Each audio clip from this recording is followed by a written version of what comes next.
Halo teman-teman, jumpa lagi dengan channel Read My Back uh, yang digagas oleh gue dan beberapa teman. Kita bergabung dalam satu, bukan institusi, tapi satu gagasan, ya, bagaimana kita bisa memiliki peran untuk berbagi pengalaman kita kepada teman-teman yang mudah-mudahan ada yang membutuhkan, yaitu pengalaman bagaimana kita menjadi kreator-kreator event, bagaimana kita mengumpulkan ide, bagaimana kita memunculkan inisiatif untuk keperluan pengembangan event. Ajakan dari gue pertama, sebelum kita mulai membahas ini, gue akan mengajak teman-teman untuk boleh untuk melakukan subscribe, ya. Kemudian ini gue masih pertama, ya, jadi masih baru, jadi agak kagok. Ke subscribe, kemudian lo like, dan kalau nggak salah harus tekan tombol lonceng, ya, supaya lo ternotifikasi terus apabila gue bikin lagi video-video yang baru gitu. Oke, jadi kurang lebih kayak gitu.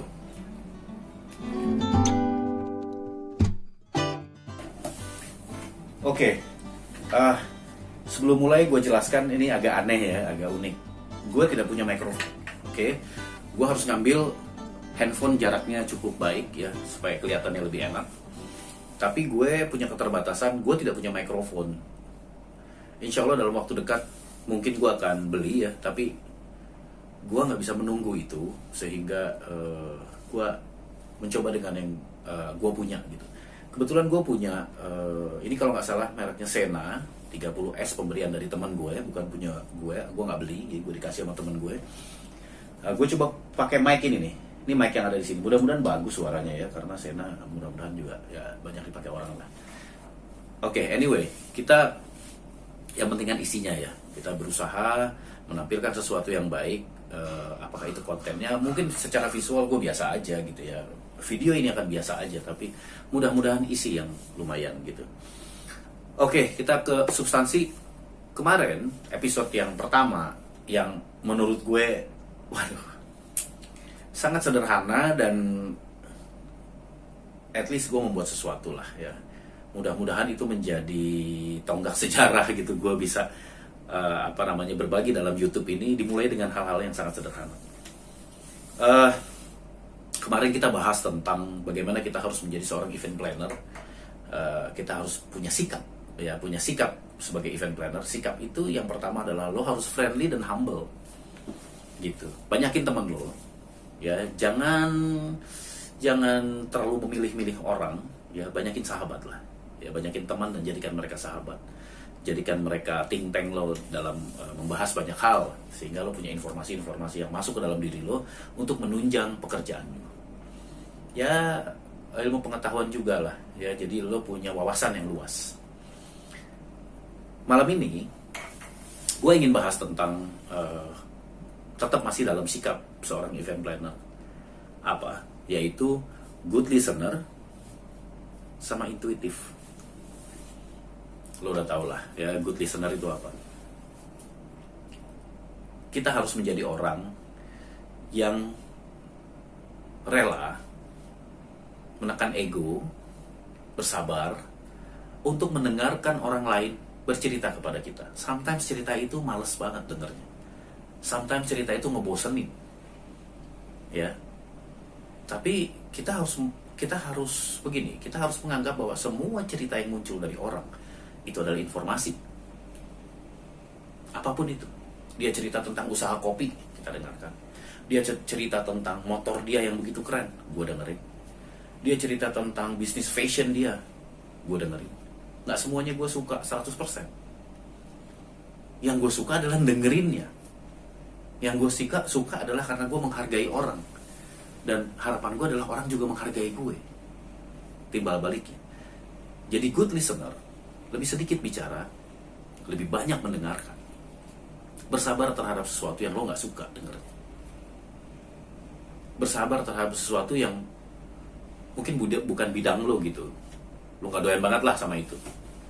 Gitu. Kita kadang-kadang kita harus push. Kita harus paksa diri kita untuk mulai pelan-pelan mendengarkan orang. Apapun ceritanya mereka, Ya, gua harap lo bisa mendapatkan teman yang tepat untuk diajak bicara. Ingat ya, teman yang tepat. Mungkin ada teman yang negatif, ada teman yang positif. Lo bisa menilai lah bagaimana ini negatif atau positif. Ya, kalau kita ada di lingkungan yang positif, gua percaya bahwa kita akan menjadi positif. Kalau kita ada di lingkungan yang negatif, kita juga akan bisa menjadi negatif. Jadi pilih-pilihnya di situ. Ya, kemudian jadilah good listener. Kadang dia cerita 5 menit, 10 menit, bahkan 1 jam, kita dengerin aja. Kita dengerin, kita tampung pendengaran. Kalau perlu, gue terus terang nih, gue kalau dapetin informasi yang menurut gue itu adalah satu poin yang penting, gue buka handphone dan gue mencatat. Dan gue bilang sama orang itu, sorry om, cerita yang tadi gue catat dikit ya. Karena kalau lo nggak bilang, orang lagi cerita di depan congornya di sini nih, terus lo buka handphone di depan dia, dia akan merasa bahwa lo nggak hargai dia. Jadi lo harus kasih tahu bahwa apa yang lo lagi lakukan adalah mencatat apa yang dibicarakan. Jadi orang itu amazed juga sama lo. Really? Lo mau nyatat apa dari gue? Enggak, itu cerita itu menarik. Semua cerita yang masuk ke gue itu informasi buat gue, itu pasti bermanfaat. Sorry, gue catat bentar ya poin-poinnya aja. Siap om. Dia semakin merasa dihargai. Catat. Karena lo malam itu ya, di sebuah waktu itu, di suatu waktu lo mendapatkan satu informasi yang menurut lo itu bisa dicatat sebagai bekal. Jadi menjadi seorang pendengar yang baik sama sekali nggak jelek, dan itu meningkatkan image lo sebagai orang yang di awal tadi friendly, humble, good listener. Kalau lo mendengarkan lebih lama, orang akan lebih percaya bahwa lo sedang menangkap apa yang dia sajikan. Kalau lo mendengar lebih lama, orang akan merasa bahwa lo sangat menghargai orang tersebut. Dengarkan orang bicara lebih lama. Ya, kecuali lo lagi kebelet, lo nggak bisa dengar lama-lama, itu urusan lo. Ya jangan juga lo niatin untuk mendengar orang lama-lama tapi di lampu merah, dia di mobil sebelah, lo di mobil sebelah, lampunya udah hijau terus mau dengerin lama-lama. Kagak bisa, bukan itu. Ya, ada situasi-situasi tertentu di mana lo bisa duduk bersama dan bercerita, ya ngobrol gitu ya. Oke, lanjut kepada intuitif. Ini sebenarnya hal unik ya. Gue tahu ini terus terang bukan karena gue ngarang gitu, tapi karena gue pernah bertemu orang yang bisa menilai diri gue. Lo intuitif. Oke. Apa sih intuitif? Akhirnya gue coba browsing, gue nanya sama orang, ada teman psikolog juga yang sempat gue tanya. Intuisi itu menurut dia itu adalah gini, kalau kita sudah mengalami satu hal, kita sudah mengalami banyak hal, kita sudah spend waktu begitu panjang dengan berbagai kegiatan, ya, berbagai suara, berbagai visual, ya, perasaan dan sebagainya, yang bertahun-tahun kita lewatin, itu akan membentuk sesuatu di dalam diri lo, sehingga lo menjadi intuitif. Jadi orang yang intuitif itu bekalnya adalah pengalaman yang panjang. Dengan pengalaman itu, lo punya kemampuan untuk membangun sesuatu, which is konsep ya, membangun satu bayangan, event, ya, yang sebenarnya berhubungan sama cerita-cerita masa lalu itu. Jadi orang yang intuitif, orang yang bisa dengan cepat menangkap, merangkai, mempadu-padankan kayak puzzle di dalam kepala kita, dan kita ceritakan balik pendapat kita tentang apa yang lo cerita sama gue punya pendapat lain, bentuknya kayak gini. Apakah itu konkret? Enggak. Itu abstrak. Orang yang intuitif itu menyajikan sesuatu yang abstrak. Tapi abstrak itu harus disajikan. Kenapa? Karena memang memulai bentuk yang utuh. Kalau kita ingin punya bentuk yang utuh, ya, kita harus mulai dari bentuk yang berserakan dulu.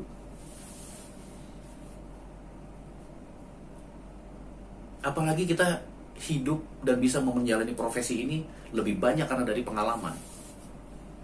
Ya, event planner it's not only sekolah terus menjadi seorang event planner, enggak. lo mengalami emosional, mengalami berbagai situasi di mana lo melibatkan emosi lo dalam event seremonial, keadaan mengharukan, menggembirakan, menyedihkan, banyak hal. Lo sudah bisa menilai mana yang bagus, mana yang buruk, mana yang keren, mana yang norak, mana yang kampungan. Ada di sini. Nggak mudah. Tapi semua itu bisa didapat, tidak harus lo mengalami langsung. Zaman gue dulu, sosial media barangkali belum ada.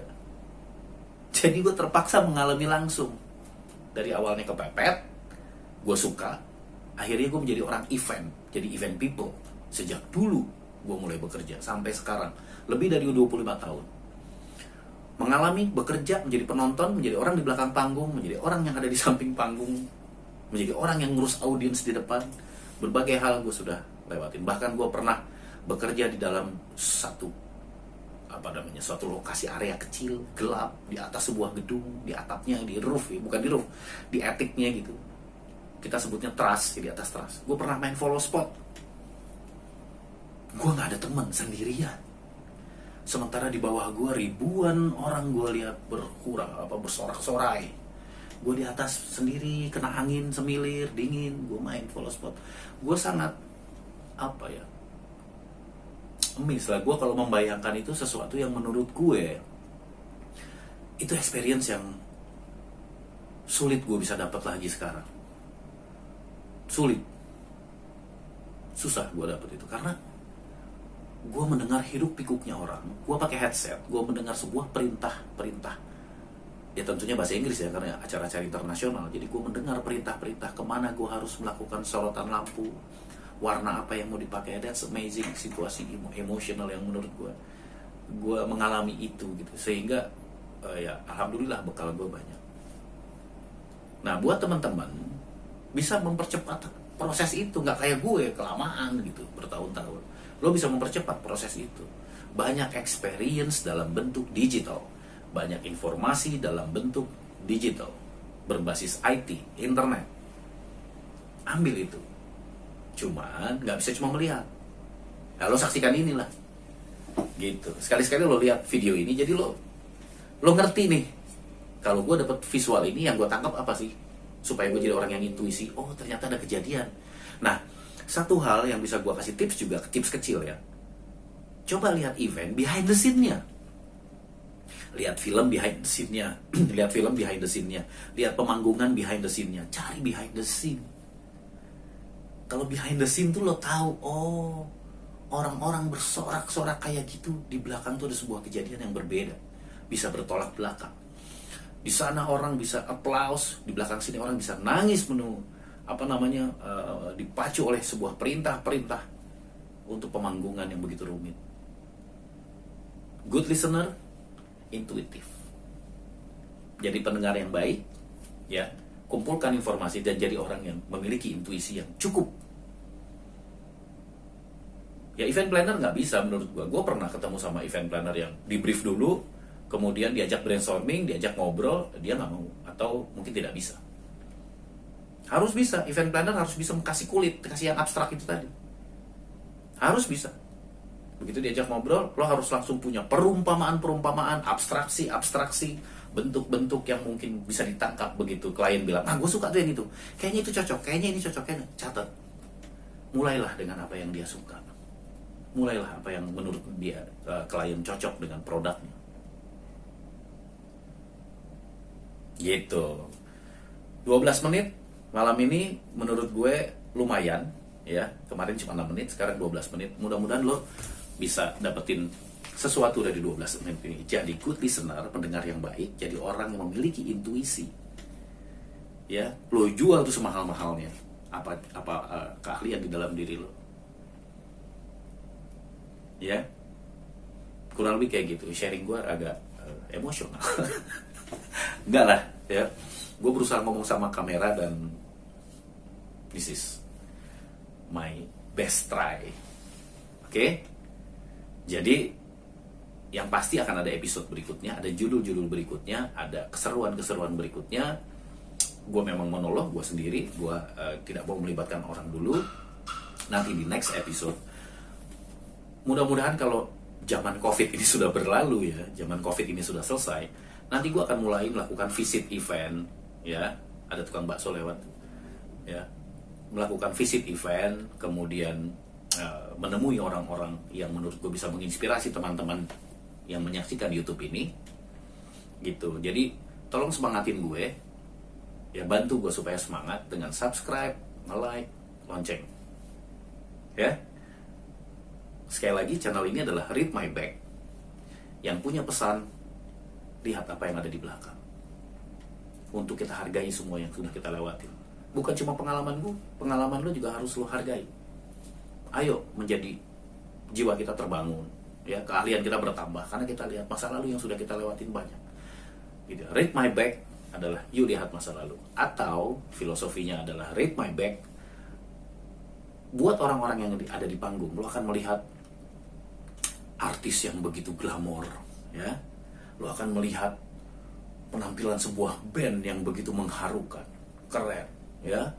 Sebuah sebuah influence kepada diri lo yang buat lo jingkrak, luar biasa.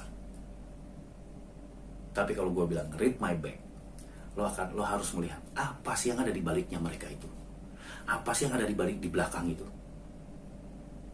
Sebuah kegiatan pekerjaan profesional, di balik segudang aplaus yang ada di depan panggung. Jadi Read My Back memiliki dua makna. Yang pertama adalah sejarah yang membuat kita menjadi sesuatu, baik sekarang maupun di kemudian hari. Yang kedua adalah ada orang di belakang kita. Selalu ada manusia lain di belakang kita yang bikin kita baik. Jangan lupa itu. Oke, sampai ketemu di Read My Back, di judul berikutnya, di jilid berikutnya, di episode berikutnya. Saya Kristanto Sutrisman, biasa dipanggil Novos. Instagram saya Novos. Terima kasih banyak. Sampai ketemu di episode berikutnya. Apa salamnya ya? Gue masih bingung juga. Ya gue sebutnya terima kasih event people. Orang-orang yang mencintai event management dan dunia konsep-mengonsep, atau lo ingin jadi seorang kreator, ya, jadilah keren.